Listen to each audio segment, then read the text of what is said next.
Hello everyone, welcome to SK Sir's maths academy. आज आपण CMVT बघणार आहोत. CMVTचा फुल फॉर्म आहे कॉचीस मीन व्हॅल्यू थेरम. मग आता याच्यामध्ये आणि अगोदरच्या शिकलेल्या थेरम्समध्ये फार काही डिफरन्स नाही, लक्षात घ्या. ही जी थेरम आहे is nothing but the consequences of Rolle's and Lagrange's mean value theorem. मग याच्यामध्ये ज्या काही कंडिशन्स आहेत त्या कंडिशन्स आणि पाठीमागच्या थेरम्समधल्या ज्या कंडिशन त्या सेम आहेत, don't worry. But there is one major change or addition we can say. काय आहे ती ॲडिशन? आतापर्यंत रोल्स थेरम असेल किंवा लॅग्रेंजेस मीन व्हॅल्यू थेरम असेल, ह्या दोनही थेरम्समध्ये मित्रांनो आपण फक्त एकाच फंक्शनबद्दल बोलत होतो. We were talking about only one function, right. But आता सगळ्यात मेन आणि महत्त्वाचा डिफरन्स लक्षात घ्या. या ठिकाणी आपल्याकडे दोन फंक्शन्स आहेत. किती फंक्शन्स आहेत? दोन फंक्शन्स आहेत. सो आपण स्टेटमेंट काय ते बघूयात. तर f(x) and g(x) R two functions. आपण दोन फंक्शन्स घेतोय.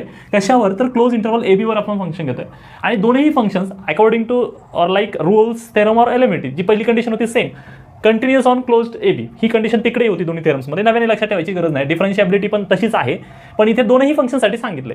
आणि third condition is very important. g(a) is not equal to g(b). असं का? असं जर आपल्याला विचारायचं झालं तर आपल्या समोर एक आहे की इथे तुम्हाला डिनॉमिनेटरला g(b) मायनस g(a) आहे. And as we know that जर g(b) आणि g(a) जर सेम झाले तर त्यांची सबट्रॅक्शन बिकम 0. आणि जर डिनॉमिनेटरला 0 आला तर त्याची व्हॅल्यू आपण डिफाईन करू शकत नाही किंवा नॉट डिफाईन येत आन्सर.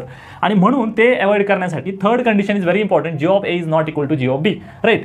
आणि जर या तीन कंडिशन जर सॅटिस्फाय झाल्या, तुमच्या CMVTच्या तीन कंडिशन सॅटिस्फाय झाल्या, then according to Cauchy there exist some point C belongs to open AB such that f'(c) upon g'(c) असं लिहायचं. कारण आता आपल्याकडे दोन फंक्शन विचारात घेतोय. मग हे फार अवघड आहे का? अजिबात नाही. इथे आहे, येथे f'(c) आहे म्हणून इकडे f(b) मायनस f(a) आणि डिनॉमिनेटर g'(c) आहे म्हणून इकडे g(b) मायनस g(a). सो हे महत्त्वाचं आहे, लक्षात ठेवायचे. Let's see one example based on CMVT. So this is the question, verify CMVT for e⁻x and e⁻−x in closed interval AB. आता तुमच्या लक्षात आलं हे एक फंक्शन आहे आणि हे एक फंक्शन आहे. तर फर्स्ट फंक्शनला आपण f(x) आणि दुसऱ्या फंक्शनला आपण g(x) असं म्हणणार आहोत. Here f(x) is equal to e⁻x and g(x) is equal to e⁻−x are two functions, right. So first of all we have to check the continuity.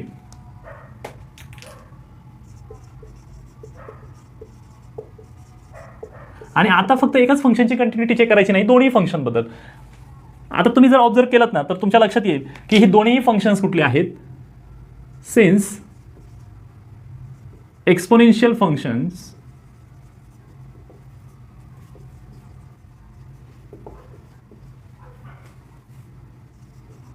are always continuous, hence f(x) and g(x) are continuous on closed interval AB. Then second condition,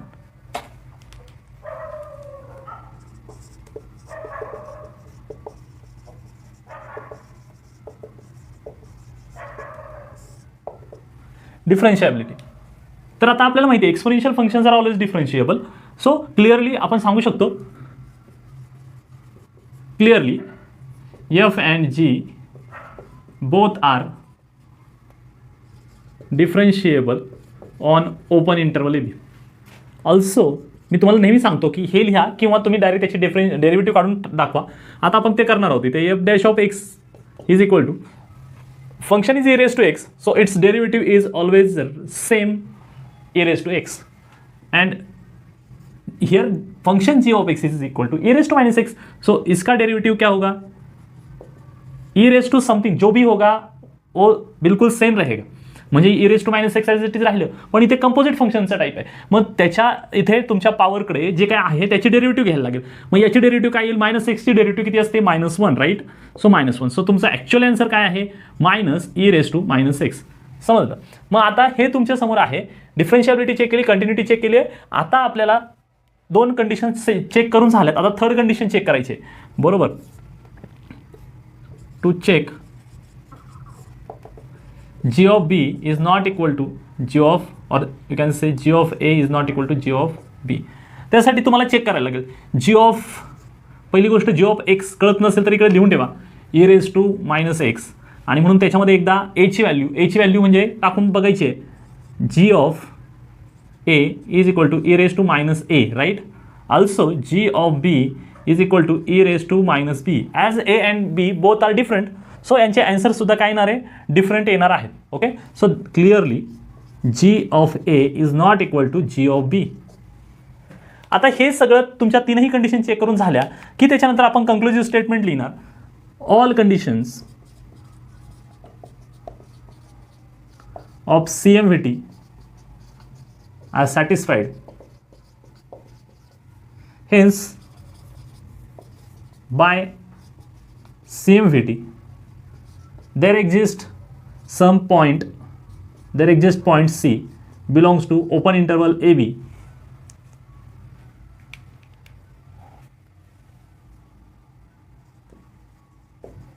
such that of C upon G dash of C, right? So this is equal to f of b minus f of a upon g of b minus g of a, right. हे f dash of x आहे, त्याच्यात फक्त x ची c put करूयात. So that is e raise to c upon e raise to g dash of x, काय g dash of x minus e raise to minus x. So इथे minus e raise to minus एक्सच्या जी काय ठेवायचं आहे, c ठेवणार आहोत, is equal to, आणि f म्हणजे काय आहे तुमचा e raise to. So e raise to b minus e raise to a. का बरं असं केलं आपण, लक्षात घ्या, ज्या ठिकाणी एक्स आहे त्या ठिकाणी ते पहिल्यांदा बी ठेवायचं आहे, म्हणजे एक्सच्या जागी बी ठेवायचं आहे. फंक्शन आहे इथे एक्स ठेवला, त्याच्याऐवजी जर बी ठेवला तर इथे सुद्धा बी ठेवायला लागेल. सिमिलरली ए ठेवायला लागेल. मग जी ऑफ बी जो आहे, जी ऑफ बी तर तुम्ही लिहू शकता जी ऑफ बी, इथे जी ऑफ ए लिहून ठेवलं बघा, जी ऑफ बी पण इथं जी ऑफ बी लिहिलं आहे, जी ऑफ ए लिहिलं आहे, तेच इकडे लिहिणार आहोत आपण.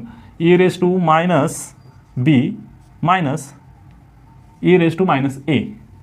हां, आता अगोदरच्यापेक्षा थोडंसं वेगळं ह्या सेन्सने की आपण हे सॉल्व करायचे आणि सीची व्हॅल्यू फाइंड आउट करायची आहे, कारण याच्यात नवीन काही गोष्टी शोधायच्या नाही आहेत.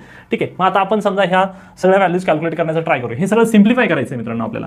मग काय येणार आहे बघा, e raise to c upon e raise to minus c. आता तुम्हाला जर हे लक्षात आलं असेल, असं लिहायच्या ऐवजी आपण याला हा e raise to minus c याला जर वर घेतला तर याचा मायनस साईन काय होणार आहे, रिमूव्ह होणार आहे, राईट. तर याच्याऐवजी आपण असं लिहू शकतो का, हे मायनस साईन आहे, त्या मायनस साईन वर लिहिलं मी, बघा समजून घ्या.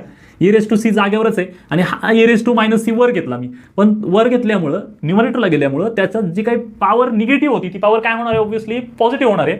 म्हणून e into e raise to काय होणार, मायनस सीच्या ऐवजी plus c is equal to e raise to b minus e raise to a upon. आता इथे बघा e raise to minus b होतं की नाही, मी थोडं सिम्प्लिफाय व्हर्जनमध्ये लिहितो. हे असं लिहिलं तर काय प्रॉब्लेम आहे का, नाही प्रॉब्लेम, कारण e raise to minus b म्हणजेच काय असतो, 1 upon e raise to b, बरोबर. सो मायनस, सिमिलरली इथे पण लिहिता येईल आपल्याला e raise to a. Fine. आता हे थोडं सिम्प्लिफाय करायचं आहे आपल्याला. सिम्प्लिफाय कसं करणार बघा आपण, इथे एक आहे डिनॉमिनेटर, तो थोडासा सिम्प्लिफाय करून घेऊयात.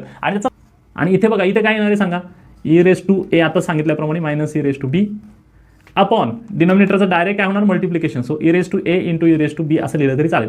हे थोडंसं अजून थोडंसं सिम्प्लिफाय करायचं आहे आपल्याला. हे थोडं इकडे असं लिहितो मी,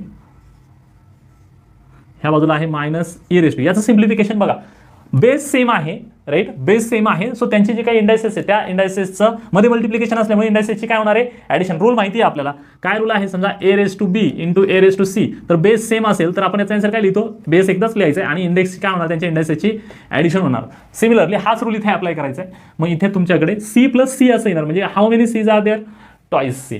so a minus e raise to twice c is equal to this. आता हे थोडं सिम्प्लिफाय करूया. तुम्हाला माहिती आहे जेव्हा आपण हे सोडवतो तेव्हा हा डिनॉमिनेटरला जो काय एवढा आहे तुमच्याकडे फ्रॅक्शन, हा जर हे केला, वर घेतला तर काय होणार, त्याचा रेसिप्रोकल घ्यावा लागेल. आणि जर raise to b minus e raise to a असं लिहिलं आणि हे रेसिप्रोकल करून लिहायचं आहे मला, पण मी हा लिहिला, समजा रेसिप्रोकल करून लिहिला, e raise to a into e raise to b, fine. आणि डिनॉमिनेटरला हा ब्रॅकेट असा लिहायच्या ऐवजी, बघा बरं का, असा लिहायच्या ऐवजी या दोघांना इंटरचेंज केलं मी. इथे ई रेस टू बी लिहिला, सॉरी इथे याला अगोदर लिहिलं, पण तुम्हाला माहिती आहे याला जर अगोदर लिहिलं तर याचा मायनस साईन आहे ना, मग ते मायनस साईन बाहेर लिहिलं मी. ओके, मी बाहेर काढलं मायनस साईन आणि ई रेस टू, मग इथे मायनस येईल आणि इथे ई रेस टू. चेक करा, मी हे फिरवलंय पण साईन मायनस केल्यामुळे त्याचा इफेक्ट न्यूट्रलाइज झाला. तुम्ही चेक करा, मायनसने याला मल्टिप्लाय केलं तर मायनस ई रेस टू बी मिळणार आहे आणि मायनस मायनस काय होणार, प्लस ई रेस टू ए, म्हणजे ॲज इट इज मिळतंय सगळं. आता तुम्ही कॅन्सल करू शकता बिंदास. तुम्ही म्हणाला so minus e raise to twice c is equal to, सांगा हा मायनस साईन याला लागणार आहे की नाही लागणार, e raise to a into e raise to b. याचाच अर्थ काय, मायनसला मायनस कट झाला आणि मग e⁻²c is equal to E एकदाच लिहायचं आहे आणि याच्यात जे काही इंडायसेस आहेत इंडायसेसचे होणार ॲडिशन, कारण इन बिटवीन काय आहे मल्टिप्लिकेशन. सो a + b असं येणार आहे तुमच्याकडे आणि म्हणून याच्यावरनं तुम्ही सांगू शकता दोन्हीकडे पण ई आहे. सो तुम्ही त्याचा बेस कॅन्सल करू शकता, डायरेक्ट त्यांच्या इंडायसेसची कंपॅरिझन करता येते आपल्याला, असं आपण शिकलोय. So 2c is equal to a + b, right. मग आता फक्त c ची व्हॅल्यू काय मिळेल, तो c is equal to a + b आणि हा जो 2 आहे तो डिनॉमिनेटरला घ्यायचा आहे आणि काय भेटणार आहे आपल्याला, c is equal to a + b/2. तर आता तुम्ही ऑब्झर्व करा a + b/2 म्हणजेच काय रे, तर हा तुमचा जो इंटरवल दिलेला आहे तर ही जी c ची व्हॅल्यू ती बरोबर त्याच्या मिडलला मिळते. त्याला आपण काय म्हणतो, ही थोडक्यात त्यांची ॲव्हरेज झालं, ही ॲव्हरेज व्हॅल्यू किंवा मिडल व्हॅल्यू त्याला म्हणतो आपण. सो क्लिअरली आपण सांगू शकतो this c belongs to your open interval ab for sure. आणि एकदा का आपल्याला हे असं कळलं की ही जी काय व्हॅल्यू तुम्ही सी ची फाइंड आउट केली ती त्या तुमच्या ओपन इंटरवलमध्ये आहे, तर मग तुम्ही सांगू शकता की CMVT इज व्हेरीफाईड.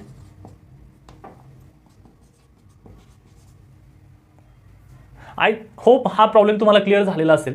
फार अवघड नाही आहे. याच्यामध्ये जे काही स्टेप्स आहेत ह्या सगळ्या जुन्या स्टेप्स आहेत, फक्त ही एक नवीन स्टेप वाढवली आहे, बाकी फक्त कॅल्क्युलेशन्स करायचे आहेत. बाकी त्याच्यामध्ये फार डिफिकल्ट असं काहीही नाही. This is another problem which is based on CMVT. If your interval AB lies between 0 and π/2, okay. हे कोणाच्या मध्ये, 0 आणि π/2च्या मध्ये. तर CMVT वरनं आपल्याला हे प्रूव्ह करायचं आहे की 0 is less than cos A - cos B is less than B - A. आता बघा मित्रांनो, इथं जर आपण पाहिलं ना तर आपल्याला फंक्शन 2 लागणार आहे. CMVT मेन्शन केलं, याचा अर्थ वी रिक्वायर 2 फंक्शन्स, एक f आणि एक g. तर आता इथे कसं ठरवणार आपण, तर आपण इथे पहिल्यांदा आपल्याला f(x) काय आहे हे क्लिअरली माहिती आहे. का माहिती आहे, कारण इथे cos आहे. याचा अर्थ पहिलं फंक्शन जे आहे तुमचं f(x) जे आहे ते 100% cos x असणार, राईट. पण व्हॉट अबाउट g(x) काय आहे ते ठरवायला लागेल. मग विचार करा त्या फंक्शनमध्ये कॉस म्हणजे असं होतं ना की f(b) इथं लिहितो मी f(b) - f(a) upon g(b - g)(a). लक्षात ठेवा. मग आता इथे तर दिसते आपल्याला की इथं समजा उलटा असू द्यात, cos b म्हणजे f(b) - cos a, पण g(b) आणि g(a) याचा कुठं काही लागतंय का सांगतो तर नाही. मग काही कनेक्शन नाही. मग काय करायचं विचार करा, g(b) म्हणजे फंक्शनमध्ये b ठेवल्यानंतर काहीतरी दिसतंय का, डायरेक्ट बीच दिसतोय आणि ते डायरेक्ट a. याचा अर्थ b आणि a हे डायरेक्ट दिसतात, ते म्हणजे फंक्शन दुसरं जे घेणार आहोत ते काय घेणार, डायरेक्ट x. मग बघा आता त्या फंक्शनमध्ये जेव्हा b ठेवाल तेव्हा डायरेक्ट काय मिळेल, b मिळेल आणि जेव्हा तुम्ही a ठेवाल तेव्हा डायरेक्ट काय मिळेल, a मिळेल. क्लिअर. म्हणून आपण फंक्शन कुठलं घेतलंय, पहिलं घेतलं f(x) आणि दुसरं घेतलं g(x) काय आहे, x घेतलं. पहिलं cos x दुसरं x. ओके. मग आता तुम्हाला काय करायचंय, याच्यामध्ये सुद्धा त्या सगळ्या कंडिशन चेक करायच्यात आणि मग पुढे जायचं. सो फर्स्ट कंडिशन जी आहे ती फर्स्ट कंडिशन,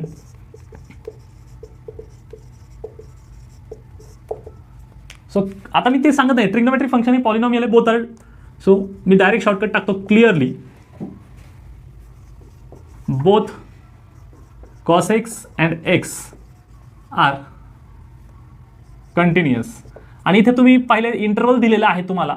सो तुम्ही काय घेणार आहात, हे जी फंक्शन्स आहेत ही ऑन क्लोज्ड इंटरवल AB घ्यायची. म्हणून इथं कंटिन्युटी कशावर सांगायची आहे, on close interval AB. Second, डिफरन्शिएबिलिटी.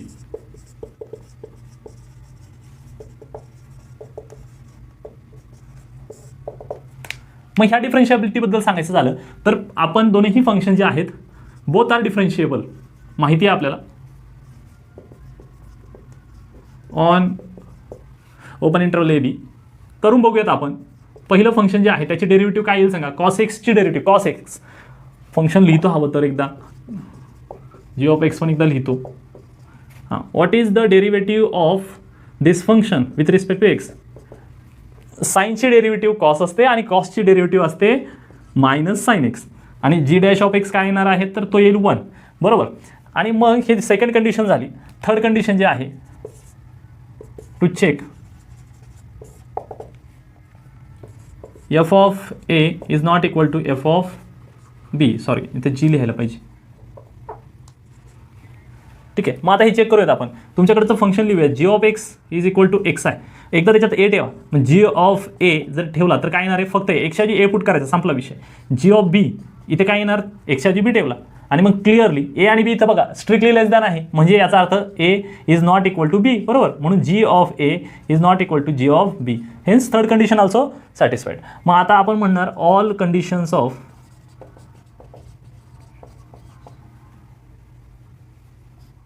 CMVT are satisfied. Hence by CMVT there exists a point C belongs to open interval AB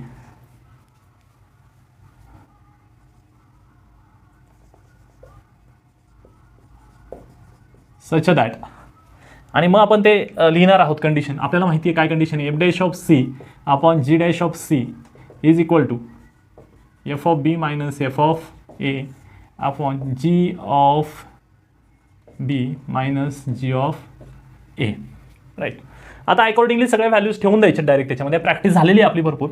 आता इथे बघा f' म्हणजे इथे f' आहे, c ठेवून द्या त्याच्यात. काय मिळणार आहे आपल्याला, मायनस साईन एक्सच्या ऐवजी ठेवायचं आहे c अपॉन g' तर 1च आहे सिम्पली, काय विषय नाही. f(b) इथे शोधायला लागेल आपल्याला. f(b) म्हणजे काय, हे जे फंक्शन आहे cos x, ह्या cos x मध्ये cos x च्या ऐवजी b ठेवायचं म्हणजे cos b मिळेल minus cos a upon g(b) calculate केलेला आहे आपण. g(b) काय आहे b मायनस g(a) काय आहे a.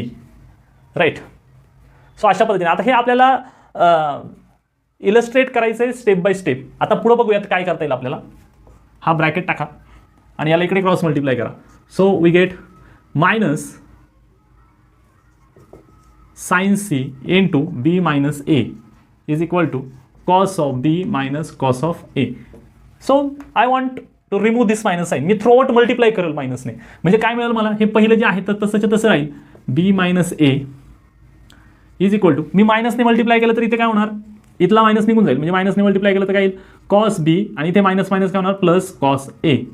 आता हे असं लिहायच्या ऐवजी मी जर हे अगोदर लिहिलं तर काय फरक पडणार आहे का, नाही. मग ते मी अगोदर लिहितो. ठीक आहे, कॉस a अगोदर लिहितो आणि मायनस कॉस b नंतर लिहितो. तुम्हाला फक्त एक्सप्लेन केलं मी अगोदर की ते कसं चेंज झालंय ते.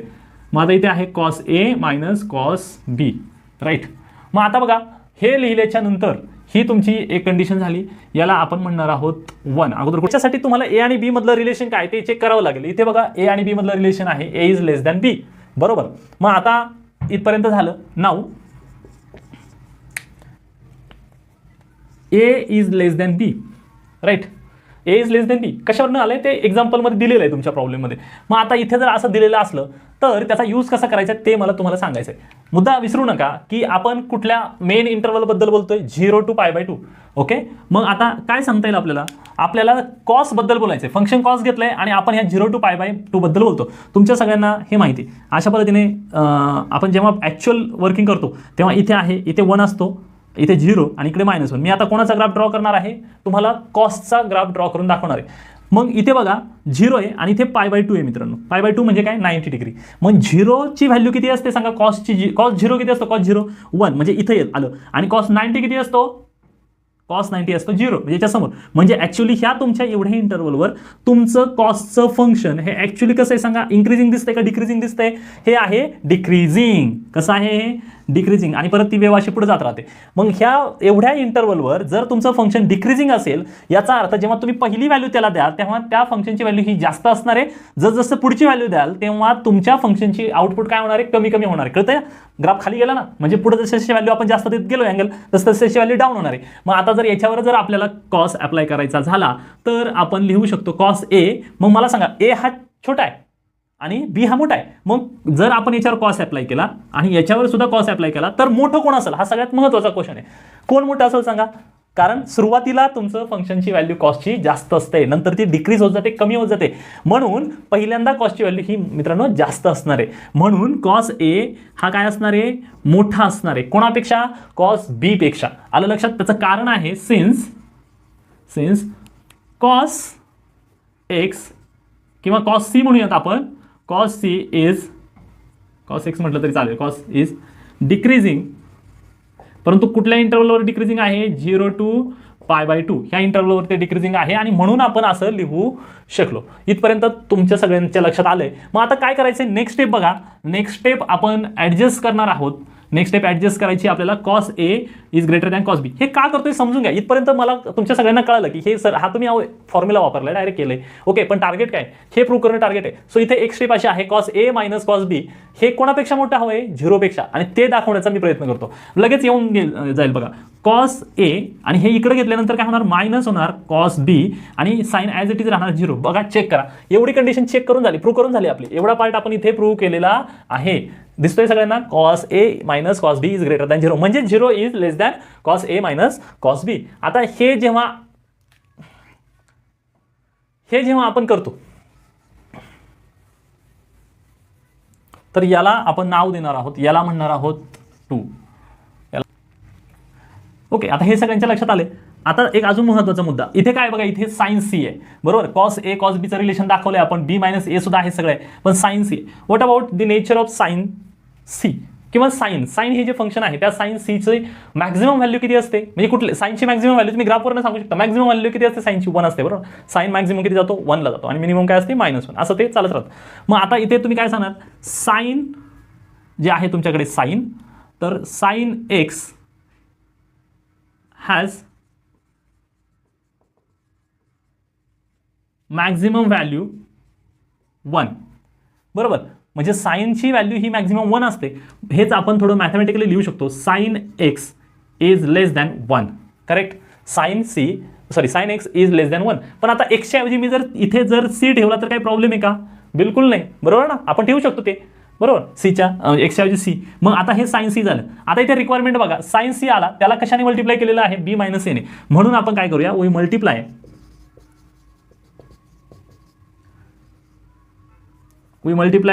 With b minus a. Therefore काय मिळणार आहे बघा आपल्याला, साइन सी आणि त्याला मल्टिप्लाय करणार आपण बी मायनस ए ने इज लेस दॅन काय मिळणार आहे, बी मायनस ए. फाईन. मग आता तुमच्याकडे याला म्हणूयात नंबर 3. आता 3 कंडिशन्स तुमच्याकडे आहेत. तुम्ही जर नीट ऑब्झर्व केलं तर तुम्हाला या 3 गोष्टींचं फक्त लिंकेज करायचं आहे. याच्यावर नंतर कळालं तुम्हाला, हा पार्ट एवढा पार्ट आपण केला, आपण आता cos a minus cos B minus b minus ए हे दाखवायचं आहे आपल्याला. तर बघा आता ह्या from 1, 2 and 3 direct final answer लिहून टाकायचं. तुम्हाला दाखवतो कसं ते. इथे सगळ्यात शेवटला काय, बी मायनस ए बरोबर. इथे काय, बी मायनस ए सगळ्यात मोठा आहे, सगळ्यात ग्रेटर आहे. आता साइन बी मायनस ए, इथे साइन बी मायनस ए काय, कॉस ए मायनस कॉस बी बरोबर. म्हणजे याच्याऐवजी आपण ह्या साइन बी मायनस एच्या ऐवजी आपण हे इथे ठेवू शकतो. आणि मग हे कोणापेक्षा मोठं आहे, तर 0 पेक्षा मोठे. म्हणजे ह्या 3ही गोष्टी ज्या आहेत, त्या 3ही गोष्टी लिंकेज केल्या की आपल्याला हे फायनल आउटपुट मिळतं. ओके. मग देअरफॉर सगळ्यात ह्याच्यामध्ये सगळ्यात 3ही इनइक्वालिटीजमध्ये सगळ्यात लहान कोण आहे, तर सगळ्यात लहान आहे 0. मग 0 कोणापेक्षा मोठा दिसतोय आपल्याला, छोटा दिसतोय, म्हणजे 0 पेक्षा कोण मोठं आहे, तर ते आहे cos a minus cos b. Right. Cos 0 is less than cos a minus cos b. आता cos a minus cos b जो आहे त्याच्यापेक्षा कोण मोठं आहे, actually cos a minus cos b च्या ऐवजी काय आहे, sine c in bracket b minus a. पण त्याच्यापेक्षा मोठं कोण आहे, b minus a. Okay, so less than b minus a. So this is your final statement of your solution.